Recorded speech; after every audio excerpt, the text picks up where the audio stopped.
All right, we're going to start the book of Galatians tonight. If you're not already over there, you can be turning over there in your Bibles.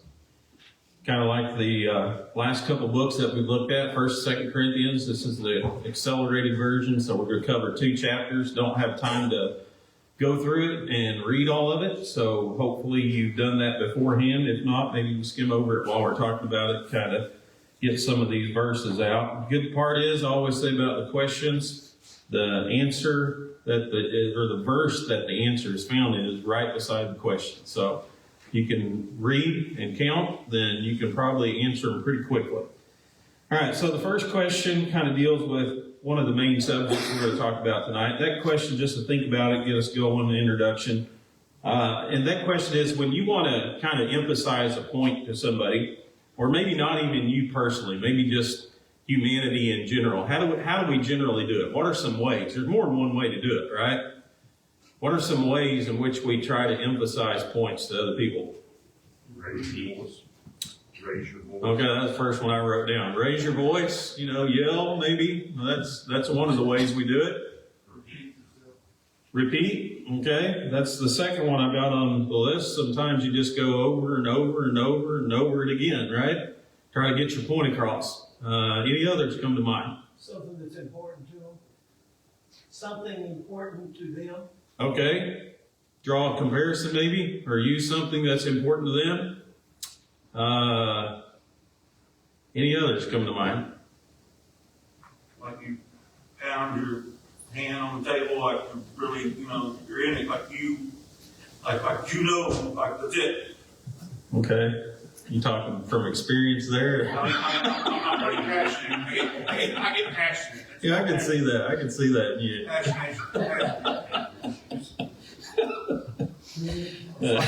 Just like passion.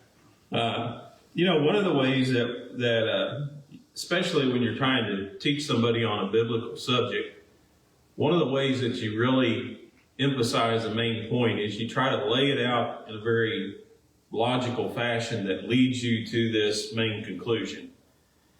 And we're talking about Paul tonight, and really Paul starts off this letter, if you can imagine, as we just studied in 2 Corinthians, defending his apostleship.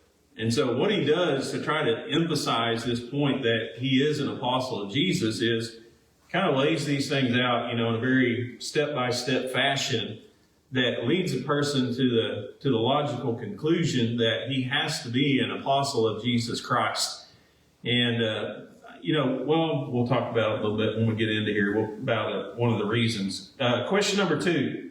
So, first 10 verses here in this first chapter, how does Paul begin this letter identifying himself? As an apostle. Okay, as an apostle. And if I were to ask you the question, what is an apostle, or assign a definition to the word apostle, what would you say? Chosen. Okay, Right. Somebody who's chosen. What'd you say? By Christ. By Christ. Okay, so we might say a person who is a representative of another person, and they're that representative because they've been chosen by that person to represent them. What other ideas or words, definitions come to mind? Somebody been with Christ while he was Yeah, that's, if you're going to represent Christ, one of the things you need to have done, as we've studied before in the qualifications for an apostle, you need to have seen Christ, didn't you? It'd be kind of hard to accurately represent him if you hadn't seen him in that first century. The word literally means one who is sent. And of course, the idea is being an authorized messenger. Sometimes people claim to be messengers from other people, but these were actually people who were authorized to be a messenger of another. And so Paul identifies himself as one who is sent by Christ, or one who is authorized to be a messenger of Christ. Now, this is one of the questions that I thought might be kind of interesting to think about and talk about tonight. Why do you think, like when we study all the other apostles, do you ever find anybody questioning their apostleship? Because Paul was trying to kill the Christians when he was there. He's running around trying to kill them instead of trying to know what they were saying. And was he with he wasn't really with Christ. And I think that's where a lot of that comes from, don't you? Yeah, I would think it'd have to, wouldn't you? Because you think about it, why would there be a question about whether Paul was an apostle of Jesus Christ or not? You have all these other people, nobody's asking questions about them. And I think like Steve pointed out there, one of the logical answers is because he was not part of the original 12 apostles. Now, he was not part of that group that Jesus chose and that they followed him around upon earth for about the space of 3 years. So I think it'd kind of be natural for people to ask the question, what makes you an apostle of Christ? You know, we know all these other guys, Jesus chose them, they followed him, he kind of gave his stamp of approval while he was on earth on them. So what authorizes you to be a person sent by Jesus or an authorized messenger of Jesus Christ? But Paul identifies himself, of course, in that first verse as one who is sent, one who is an authorized messenger of Jesus Christ himself. Question number 3 here. To whom was the letter sent? Churches of Galatia. Yeah, churches of Galatia. So why the plural, right? Wasn't just a single church. Yeah, it wasn't just a single church. Kind of one of those. Well, I guess James is like that too. Probably 1st, 2nd, 3rd John would fall into that category. What others? Peter, yeah, kind of a general epistle, wasn't it? So some of them are specifically addressed to individual congregations. Now, in other words, they were written to that congregation for a specific purpose, had specific people in mind, and really dealt with some of the specific problems that they were dealing with. This is, while it's not necessarily like, we would think of Peter or even 1st, 2nd, and 3rd John in the sense that it was just written to everybody, it was exclusive because it was a certain group of churches that Paul was writing to.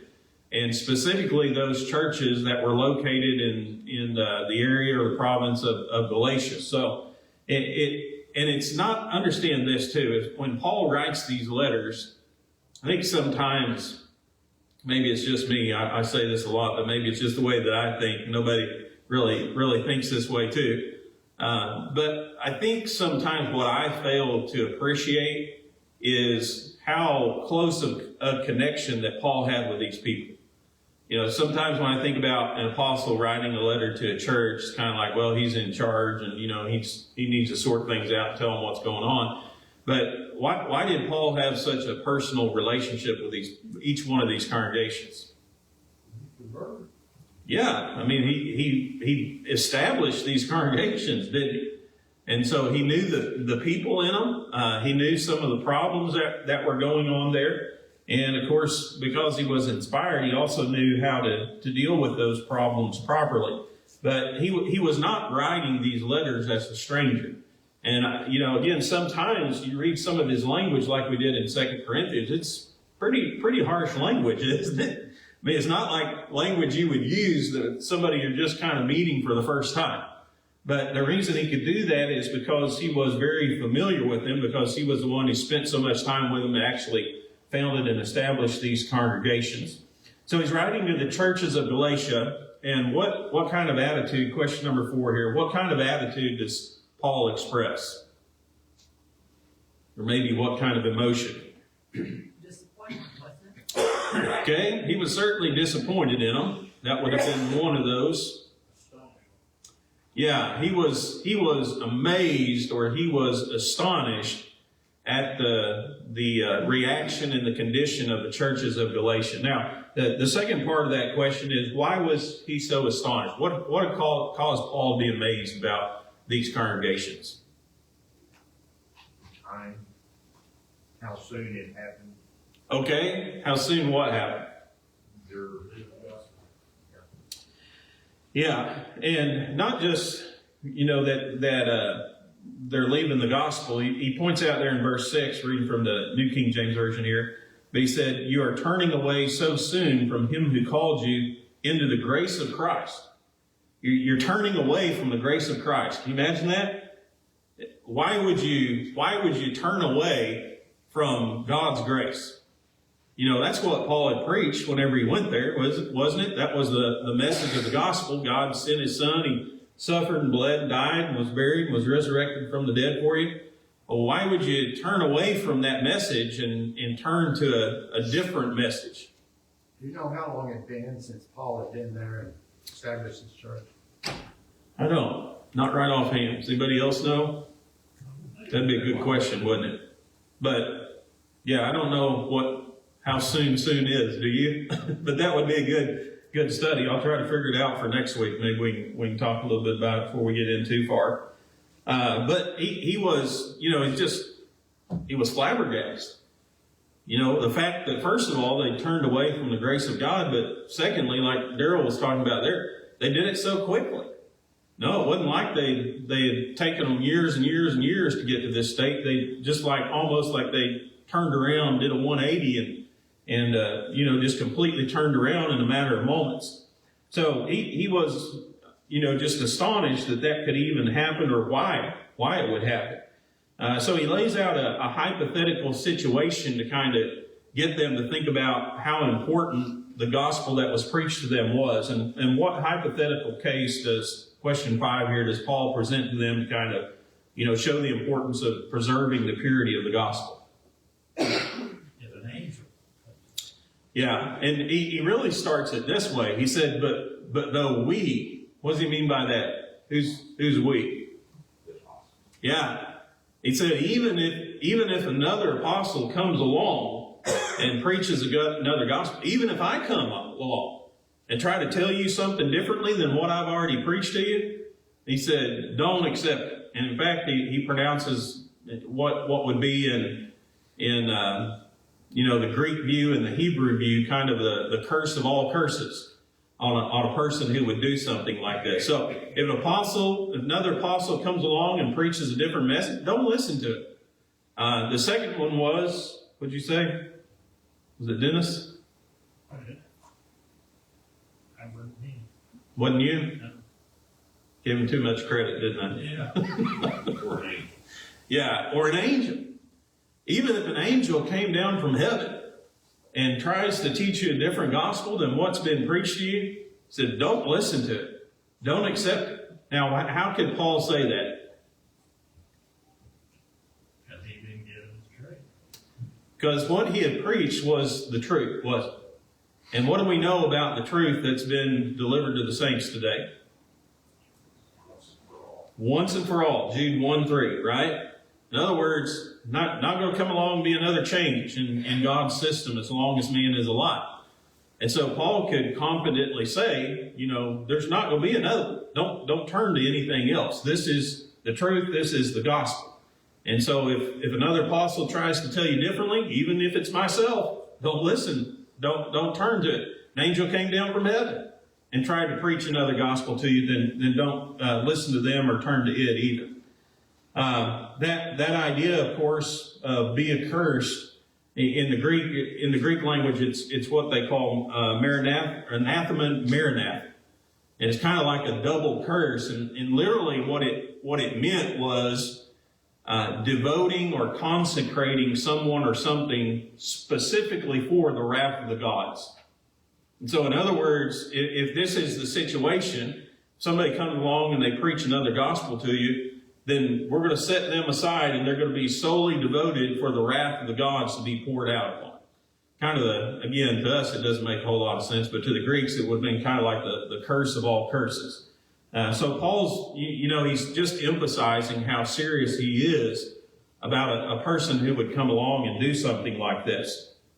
So Paul, he goes on in chapter 1 here, and he tries to kind of lay out, I guess for lack of a better term, a timeline that revolved around his apostleship and some of the things that we know happened in his life we can read about in the Bible, and that evidently were pretty common knowledge in that day and age.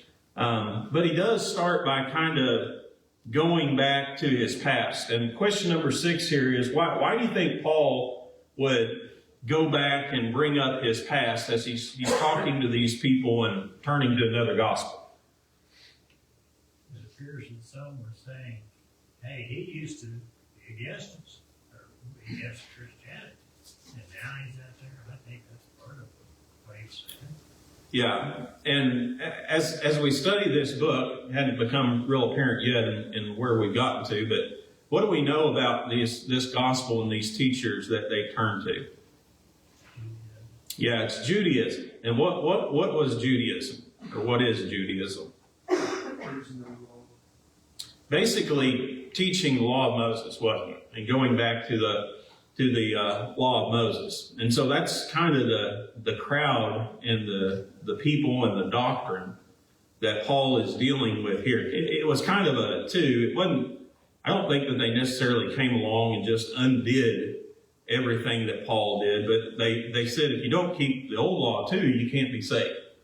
And so it was kind of a mix of, the gospel of Christ with the law of Moses kind of intertwined therein, and I guess just in the places they really wanted it to be emphasized and put in. But why would Paul bring up his past when talking about that? Why do you think that's important? What was Paul's past, religiously speaking? Jew of Jews. He was a Jew of all Jews, wasn't he? He was a Hebrew of the Hebrews. What kind of religious sect did he come from?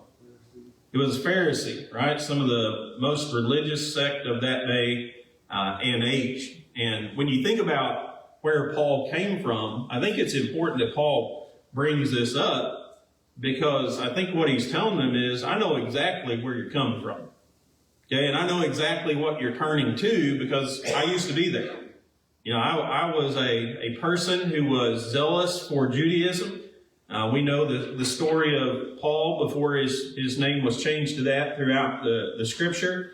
But we also know this: he wasn't just an ordinary person in the run of the Judaism religion. What rank would you say Paul was when it came to Judaism? Tip of the spear. Tip of the spear? That's a good one, yeah. He was a brilliant student, wasn't he, when it came to Judaism. And from all that we read about him, he was well on his way, if he wasn't already, to becoming a very influential leader in Judaism itself. So as Paul is writing about this, he's not writing about stuff he doesn't know anything about.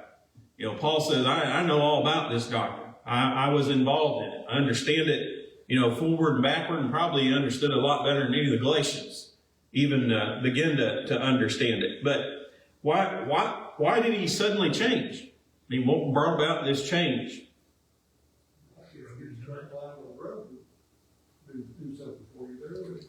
Yeah, that's, Paul's talking about his apostleship. I think what he's telling them is, why do you think I changed? Why do you think I converted from Judaism to Christianity? Because God appeared to me. Christ appeared to me on the road to Damascus, and he authorized me to be his servant and to be his messenger. And when I found out that what I was following wasn't right, of course, he goes on to talk about it in other places in the book of Acts, but he said, listen, I didn't ask anybody if that was okay or not. He said, I immediately changed. I immediately started doing what the Lord told me to do. So I think that's again important, because I think what Paul is trying to do here is to establish some common ground with them and get them really thinking about this question. Well, why did Paul turn away from this? Why did he quit this? And why is he now preaching this message of the gospel of Christ? Go ahead, Danny. On verse 13 there, where it says, and I persecuted the church of God and wasted it. Does he mean there, you think that maybe he's not talking about wasting the church or wasting God? He's talking about wasting his time trying to build the church. Well, I'm reading from the New King James Version here. It translates that last one, tried to destroy it. So I have the original language before me, so I don't really know what the meaning of the words are specifically. But the idea of wasting that time, in the epistle to the church at Ephesus, he does bring that up in Ephesians chapter 4. Talks about the idea there about redeeming the time. how you got to work hard to kind of buy back all that time you wasted. And I think Paul felt that way, don't you? I think that he was surely disappointed in himself and the things that he'd done in the past, and he tried to take advantage of every moment of an opportunity that God gave him to try to, if you can, I know you can't literally do that, but try to erase some of those things that you did in the past. But he certainly did persecute the church. We know that for a fact. And he was a staunch advocate of Judaism itself. So he brings that up. And then he talks about, how long between his conversion did he actually, how much time transpired before he actually went to Jerusalem itself. And what do we learn about that? Question number 7. 3 years. Yeah, 3 years. And if you go back to verse 16, he talks about how, it pleased God to separate me from my mother's womb, to reveal his Son in me that I might preach him among the Gentiles. I did not confer with flesh and blood, nor did I go up to Jerusalem to those who were apostles before me. The first thing that happens when Christ appears to Paul on the road to Damascus, he doesn't set out for Jerusalem and say, I need to go to talk to the apostles about this. He points out there, he said, I went to Arabia and returned again to Damascus. And evidently that was verse 18. That was about 3 years that Paul spent in the area of Damascus and Arabia before he ever even stepped foot into Jerusalem to speak to an apostle. So that's kind of interesting. I got some verses down here, but if we do that, we chase too many rabbits. We're not going to finish this out. But look at it. Just write it down in your notes if you want. You can look at Acts chapter 9, verses 19 through 26. And you kind of read about his conversion. He talks about him working in Damascus. There's a statement made, I can't remember which verse it is right offhand, but there's a statement made in that passage, after many days, which to me indicates that there's a tremendous period of time that transpired there between what happened in those events. So could be the space of 3 years that we're reading about here, but it is kind of interesting to make note of. It wasn't until 3 years after his conversion that Paul even ventured to Jerusalem and spoke to any of the apostles. So question number 8 is this: why does Paul want his readers to know how limited I got relationship there, but maybe communication would be a better word. Communication was with the apostles. I think it's important for the revelation that this is from Christ. Yeah, Paul wanted them to know that what he was preaching was divinely revealed to him. In other words, he didn't go to Jerusalem and study under the feet of the apostles and learn the gospel, and then he went out here and started preaching it. Paul said, I never even went to Jerusalem and met an apostle until 3 years after I was converted. So I didn't have any contact with them, there's nothing that you can point at in my life that says, well, you must have spent X amount, of time with them and learned these things from the apostles themselves. So he wanted them to know for a fact that he wasn't out here preaching because the apostles had sent him out here to preach. He was out here preaching because Jesus had met him on the road to Damascus and given him that task. He wanted them to know he didn't consult with the apostles. That's what he talks about there, He didn't say, I went to Jerusalem and I talked to Peter about whether this was all right or not. Paul said, I didn't confer with anybody. I didn't ask anybody if this was okay or not. God told me to do it. And so I went out there and I did it. Started doing it. 3 years I've been doing it before I ever went to Jerusalem and ever encountered one of these apostles. We also learn in verse 18 there, of course, what was his main purpose when he went to Jerusalem after that 3-year period? The apostles, the ones who were pillared. Yeah, evidently what he says there in verse 18 is his main purpose for going there was to visit with Peter. Now, again, you can turn over to Acts 9 and read a little bit about that story and some of the events that transpired there. But we do know this, the first time that Paul goes to visit the church in Jerusalem and the apostles, he has a tough time getting into fellowship with the church, doesn't he? And if that was the case, then it's pretty obvious that he wasn't a student of the apostles, isn't it? I think that's what Paul's trying to emphasize here. You know, I think the early church and even the church at Jerusalem, you know, if Paul came in and said, I'm looking for Peter, I'd like to talk to him and see him, you think the early church would say, okay, he's right over here. They'd probably say, yeah, I don't think he's around here, you know, at the moment. I think they do a little bit of background check and research and, you know, try to figure out if Paul is for real or not before they actually put him into contact with one of these apostles. But if he was a student, if he'd learned this from these apostles, he wouldn't have had trouble getting into fellowship with the church there at Jerusalem. I think that's the point that he's making. So let's go into chapter 2. Anybody got any thoughts, comments, questions about chapter 1? Let's talk a little bit about chapter 2 in the time that we have left. So 14 years, after 14 years, chapter 2, verse 1, he again goes to Jerusalem. This time Barnabas goes with him. And he also points out he took Titus along with them too. Why did Paul go to Jerusalem this time? The council. Yeah, this is the Jerusalem council that we read about in Acts chapter 15. And who told Paul to go to this council?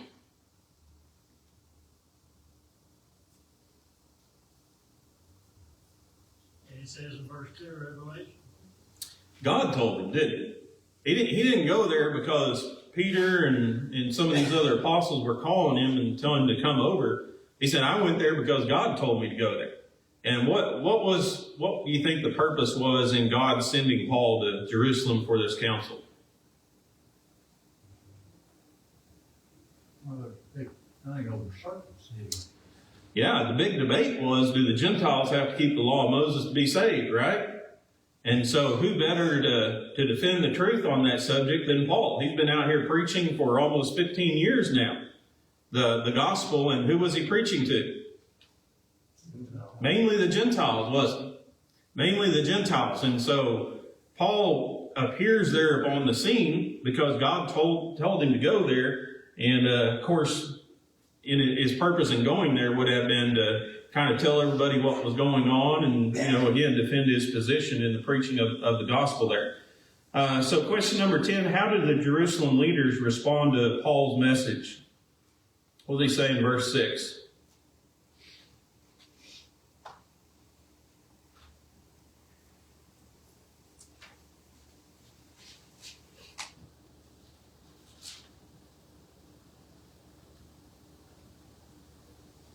Oh, they didn't really help out much.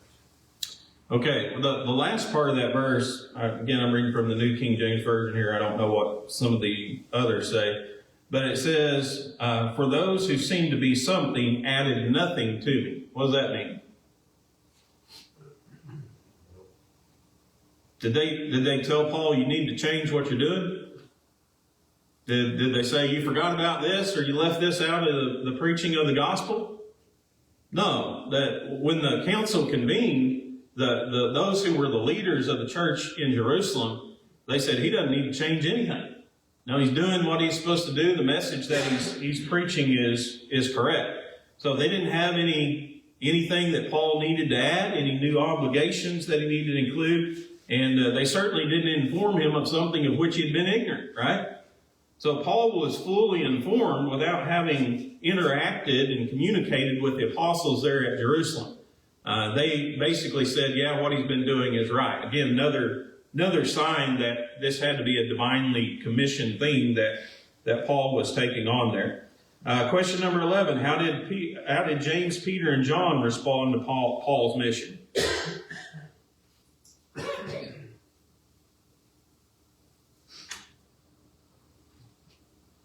They jumped in. Help the situation.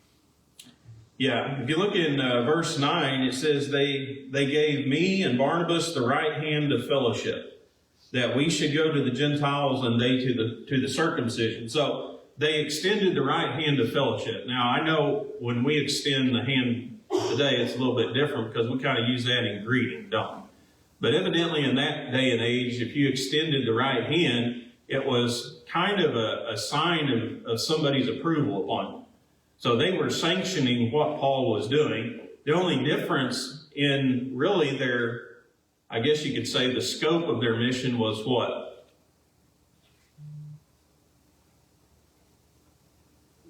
That the Gentiles didn't need to be circumcised. Yeah, well, it was the audience, wasn't it? Because Peter and James and the church at Jerusalem dealt primarily with who? Okay, they did help the poor, but the Jews is what I was looking for, yeah. And Paul's primary dealings were with the Gentiles. They didn't preach two different gospels, did they? I mean, they preached the same message, they were just preaching it to different people. Those in Jerusalem were preaching it mainly to the Jews, Paul was preaching it mainly to the Gentiles. So they gave him the right hand to fellowship, again, acknowledged him as a fellow laborer in the gospel, and was basically a sign of their confidence and their trust in what Paul was doing. Question number 12 here, what was the only thing that the Jewish leaders requested of Paul? Did have one request of him, right? Yeah, to remember the poor Christians in Judea. And remember, that's kind of what we've been studying in 2 Corinthians. What was part of Paul's purpose on that third missionary journey? The collection for the poor saints at Jerusalem, right? He was taking up this collection, taking it back to be distributed to the poor saints. So evidently, the church there kind of knew of this need in that area. And one of the requests that they had of Paul was, listen, if you can do anything to help these fellow Christians out, that'd be great. And of course, Paul interested himself in that, didn't he? Paul took it upon himself to go throughout all these Gentile congregations and take up a collection from them, bring that collection back to those poor saints at Jerusalem. So certainly it was something that Paul was willing and interested in doing. There's another section here at the end of chapter 2 where actually Paul himself opposes one of the other apostles.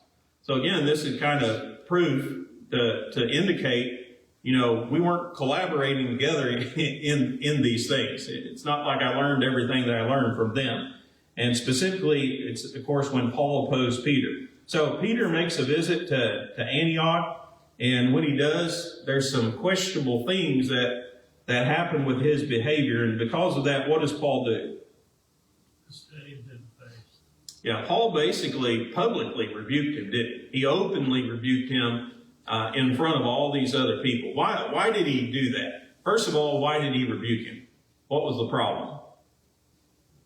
He kind of fell back into being with the Jews, not the Gentiles. I mean, Jew Christian versus Gentile Christian. Yeah. Peter interacted with Gentile Christians until, I think was it James that the group came from? Maybe James sent them, or, okay, somebody's shaking their head, yes, I hope that's right.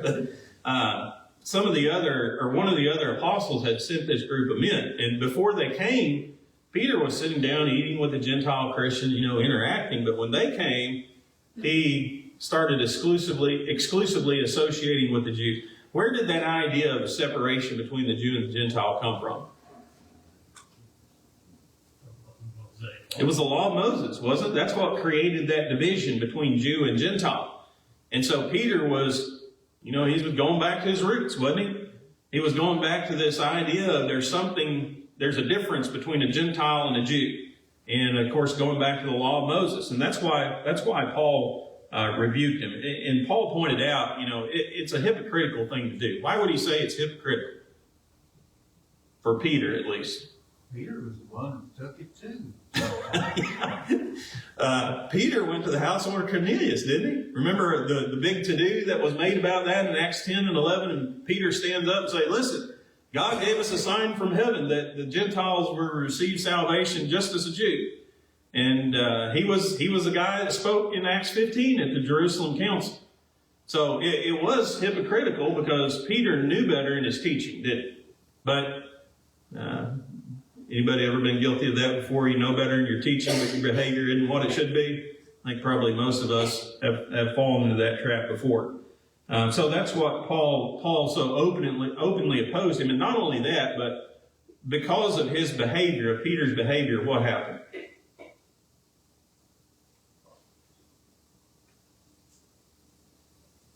He carried other people Yeah, and the Bible says even Barnabas, you know, one of the guys we read about in the scripture that's known as the son of encouragement, always doing an encouraging thing. He even swayed Barnabas because of his behavior. And so it was a problem that needed to be addressed right there in that setting, and that's what Paul did. Let's see here. So 14, what did Paul say in response to Peter's behavior?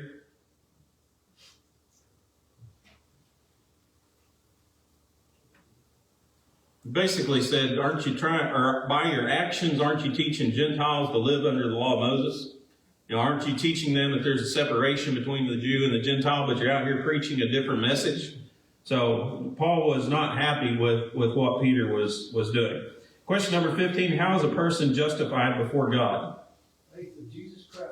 Yeah, not by the law, right? Not by the law of Moses. That had been the big discussion and the debate that had been going on there. But by believing on Jesus and following his teachings. That's how a person was going to be justified. Not by keeping the law of Moses. And 16, if righteousness were possible by the law of Moses, why is the cross useless?